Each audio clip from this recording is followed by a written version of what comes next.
Hello, you're watching the news from Kazakhstan. I'm Marina Kim, and these are the top stories. Kazakhstan celebrates Independence Day. The authorities allowed public activists to lay flowers at the central square of Almaty. The participant of events on December 1986, who was later sentenced and died in prison, is commemorated in Semey. Representatives of Kazakhstan's civil sector proposed to change the status of the Independence Day and make the holiday truly nationwide.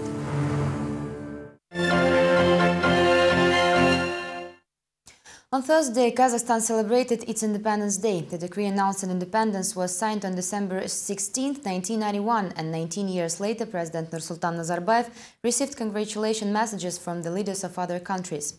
Among them were the President and Prime Minister of Russia, Dmitry Medvedev, and Vladimir Putin, who noted that the strategic partnership of the two states gives a dynamic boost to the Eurasian integration processes.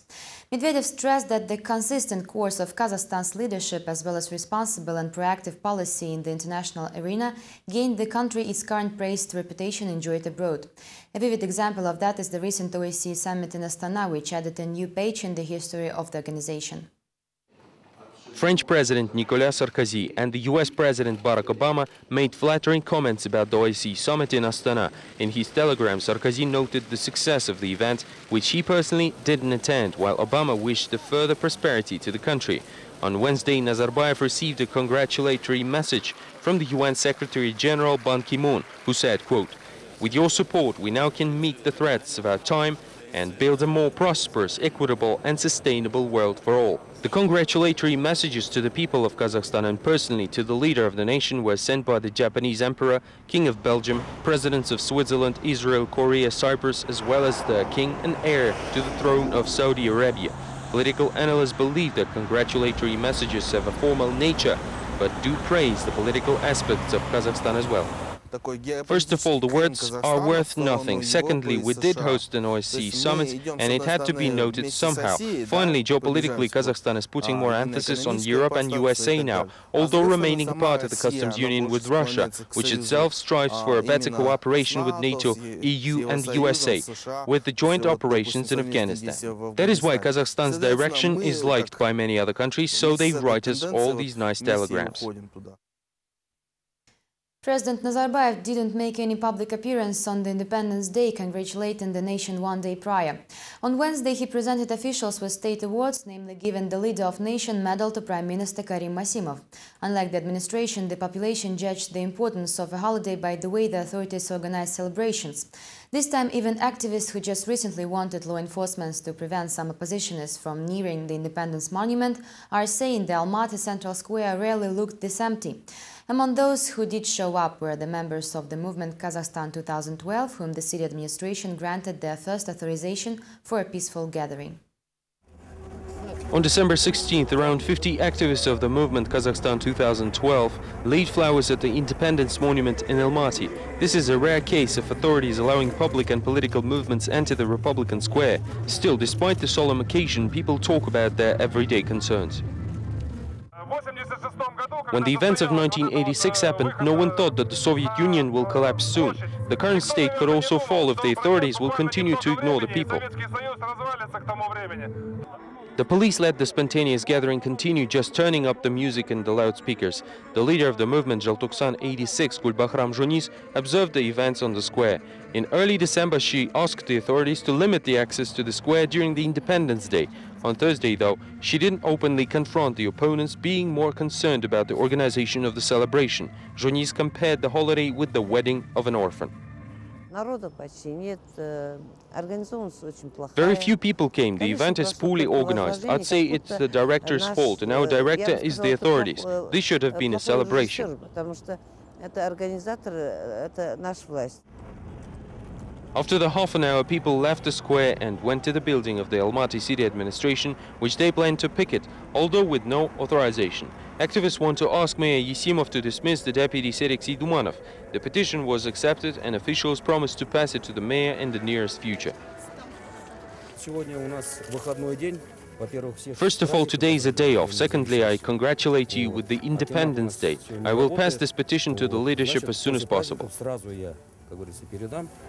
An hour later, after threatening to back up the petition with the lawsuit against Idumanov, people left the square. No one was arrested during the event, which actually looked like the only present of the authorities for the Independence Day. On this day, 24 years ago, Kazakhstan's youth entered the main square of Almaty, protesting against Kremlin's decision to replace the first secretary of Kazakhstan's Communist Party, Dinmuhamed Kunayev, with Gennady Kolbin. The participants of the first similar action in the faltering Soviet Union demanded to give the office to a representative of the local elite. Back then, the riots were called nationalistic. Internal troops and OMON forces were used during the riots crackdown. The participants of the event say that the law enforcement used clam shovels and trained dogs against the protesters, while some people were even executed. The precise numbers of the victims is still unknown. The data of the US Congress Library says that at least 200 people were killed or executed later. Other sources claim that the death toll was over 1,000. According to several Kazakh publications, 8,500 people were arrested, around 2,000 heavily injured. Since then, the participants of the events were always referred to, referencing the month of December in Kazakh, Желтоқсан. Virtually all experts agreed that to date there is no complete information about what happened, as numerous public commissions and parliament groups conducting special investigations failed to provide any useful data, as most documents remain classified. The next story features thoughts on the matter shared by some of the most prominent politicians of the country. The entire country is celebrating the official holiday, the Independence Day. In his speech, the president summed up the main results of the state's sovereignty. We have passed a critical decade in between the 20th and 21st centuries, and we have found our own path that made us into a united, strong and modern nation. This is the main result of 19 years of our independence. Nowadays, many pro-governmental commentators link the birth of Kazakh independence with the name of the first president, leader of the nation. Just recently, summing up the results of the OSCE summit, Kanat Saudabayev publicly announced the president's new status. This unprecedented success of all 56 member states of the OSCE will be forever linked with our capital of Astana, as well as the name of Nursultan Nazarbayev, the first president and the founding father of Kazakhstan's independence. Oppositionist Vladimir Kozlov believes this is the way officials and mass media use all of their efforts to recreate and maintain president's image of the nation's leader, founding father and liberator. The December events, initially covered up for the last few years and now actively discussed, although presented as an achievement of the current government. The praise addressed to the head of state becomes less and less subtle and even embarrassing for politicians of such caliber, says the oppositionist. President Nazarbayev is the source of this attitude towards him. This is not so much his style as the condition for the current existence of the entire political and business establishment. Many politicians believe Nazarbayev's working style and his first ambitions for the main chair of the Kazakh Soviet Republic surfaced during the 16th Congress of the Kazakh Communist Party in 1985. Nazarbayev, the chairman of the Council of Ministers, changed his pre-approved address for sharp criticism of the Science Academy head Askar Kunayev, the sibling of the first secretary of Kazakh Republic's Communist Party, Dinmuhamed Kunayev. The speech of a young and ambitious politician was greeted with disapproval from the peers. Kunayev was the man who brought Nazarbayev to the light from the backwater. From the point of political and regular ethics, these speeches certainly didn't fit in the elite's rules of conduct back in the day.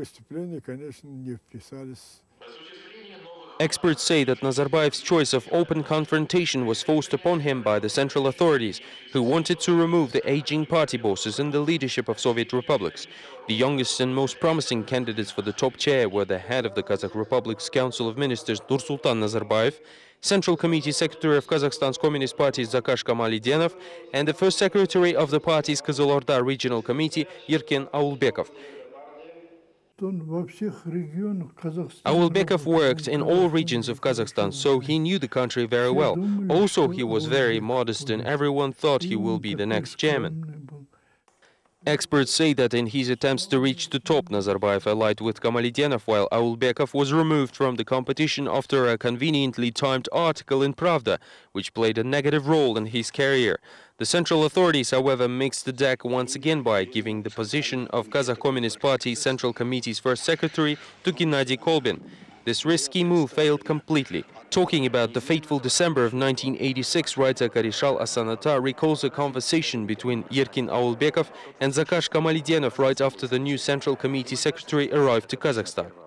Он сказал, однако, мы боимся молодежи. Kamalidenov said that they were concerned about the youth possibly pulling stunts, and Aulbekov also admitted he knew the people are up to something. Молчал, говорит, я понял, что-то они организовывают.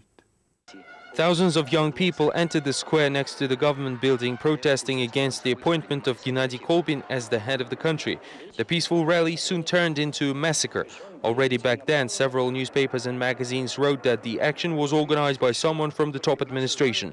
Some people mentioned official cars approaching student dormitories one night before the uproar, and during the lectures on the fateful day, professors were ordered by some mysterious men to gather all of their students and bring them to the square. Even now, Dilmuhamed Kunaev's nephew, Bakhtiar Albani, speaks with cautious about all of the behind-the-scenes developments. I can only guess about background roles. As Roman said, we must see who stands to gain, and I believe Nursultan Nazarbayev could have gained from this. The former Supreme Council chairman of the Kazakh Republic, Sirik Balsin Abdildin, is more direct about the matter. Kunaev was out, Kolbin was in. Nothing would have happened. No patriotism, no fighting, no blood if Nazarbayev was instead of Kolbin. The whole mess happened because of the chair was not given to Nazarbayev. The former leader of Kazakh Communists also says it is not true Nazarbayev led the youth during the uproar at the square and made the life choice in favor of people, as it is written in his book Without the Rights and Lefts. The public activist feels the situation was more accurately described in another passage from the same book. In his farewell address, Dilmuhamed Kunaev made sure to blame Nazarbayev for everything, saying that he staged the December events in Almaty. All experts, though, agreed that the real truth about the organizers and motives behind the 1986 events will be likely made known the next day the president will leave the office. The successor will not be able to hold back the truth any longer, even if it will be painful, say specialists. There are many analysts who believe the 1986 events were indeed spontaneous and unorganized and worked towards stimulating the growth of Kazakh's national consciousness. This was the first time the population of the country, represented by the youth, demonstrated that it can express its own will. The total number of victims in the riots is still unknown. Criminal cases were instigated against 99 protesters, including the 18-year-old Kairat Raskulbekov, who later died under mysterious circumstances while being transferred to Semipalatinsk prison. The activist was commemorated today in Semey. Despite of the ban of the authorities, a freshman of the Almaty Architecture Institute, Kairat Raskulbekov, and other students entered the streets of Almaty in December of 1986. After the suppression of the uprising, Kairat was charged with killing a voluntary citizen patrolman and sentenced to death. The capital punishment was later replaced with a 20-year term, but Raskulbekov died shortly in the Semipalatinsk prison. In 1993, he was rehabilitated and posthumously awarded a Khalik Kahramani, or the National Hero Medal. Every year, Semey students and pupils visit Raskulbekov's monument to honor his memory. This time, however, organizers gave the floor only to the state officials, ignoring the witnesses of the events. We could tell the truth about those events. I think that for young people it would be more helpful. It turns out that the authorities no longer value the truth. Some cliché speeches were enough for them. What kind of democracy is this? At the moment, there are 7 organizations in Kazakhstan operating under the common umbrella of Zheltoksana, although observers state the obvious deterioration in relations between the different movements. For instance, activists in Astana no longer support their compatriots in Almaty. The final drop was the October incident in the National Press Club, when the Almaty group disrupted a press conference organized by the Bloc Narodovlastia by pelting its representatives with eggs. The main reason for this protest was the desire for Russian ethnic Vladimir Kozlov, the leader of unregistered party Alga, to run for a presidency. The participants of December 1986 events admit that they are used as a political tool by the authorities. Activists openly state that the split within the movement is obvious. Zheltoksan unites 7 different organizations with seemingly common goals and origins. However, Kurmangazir Akhmetov, a participant of the fateful proceedings, feels some associations work in state's favor, while others criticize the authorities and continue to fight for independence. I believe people already gave their assessment of December events and they're real participants. The authorities are still silent about the issue and don't support us. In turn, we do not support those who try to bootleg the state. The activists recalled a recent incident in the Almaty's National Press Club when oppositionist Vladimir Kozlov was pelted with eggs. Zhaltoksan members from Astana say that provocation might have been staged by some top officials.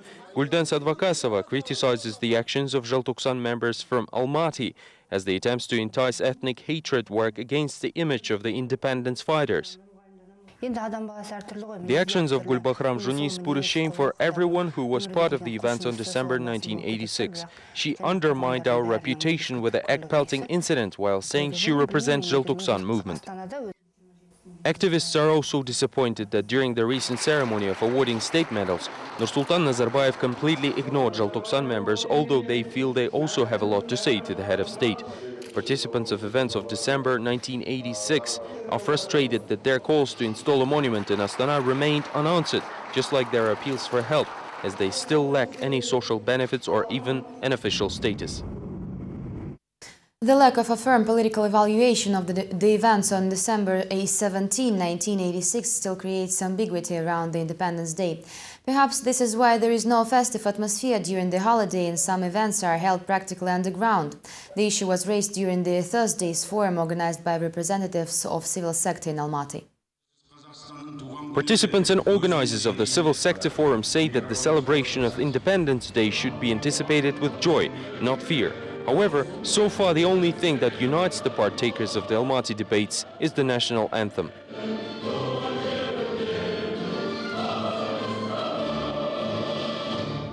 Forum organizers believe that compared to other countries where Independence Day is a national holiday, the Kazakh celebration looks very different. Nothing happens in Kazakhstan because the authorities fear the repetition of December 1986 events. They fear that people could enter streets and demand the resignation of Nazarbayev and other authorities. This happens despite Independence Day being the most important holiday for any self-respecting state. Representatives of the civil sector intend to change this. They have already announced a year-long string of events united under the theme of one country, one fate.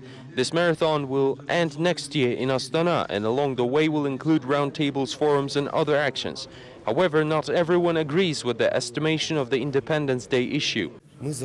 We depend on the USA, Europe, China, Russia and the President Nazarbayev. This is Nazarbayev's Day of Independence from the people. Atabayev's doubts are echoed by a young national patriot Mukhtar Tayjan, who feels the real independence is conditioned by economical self-sufficiency of a country.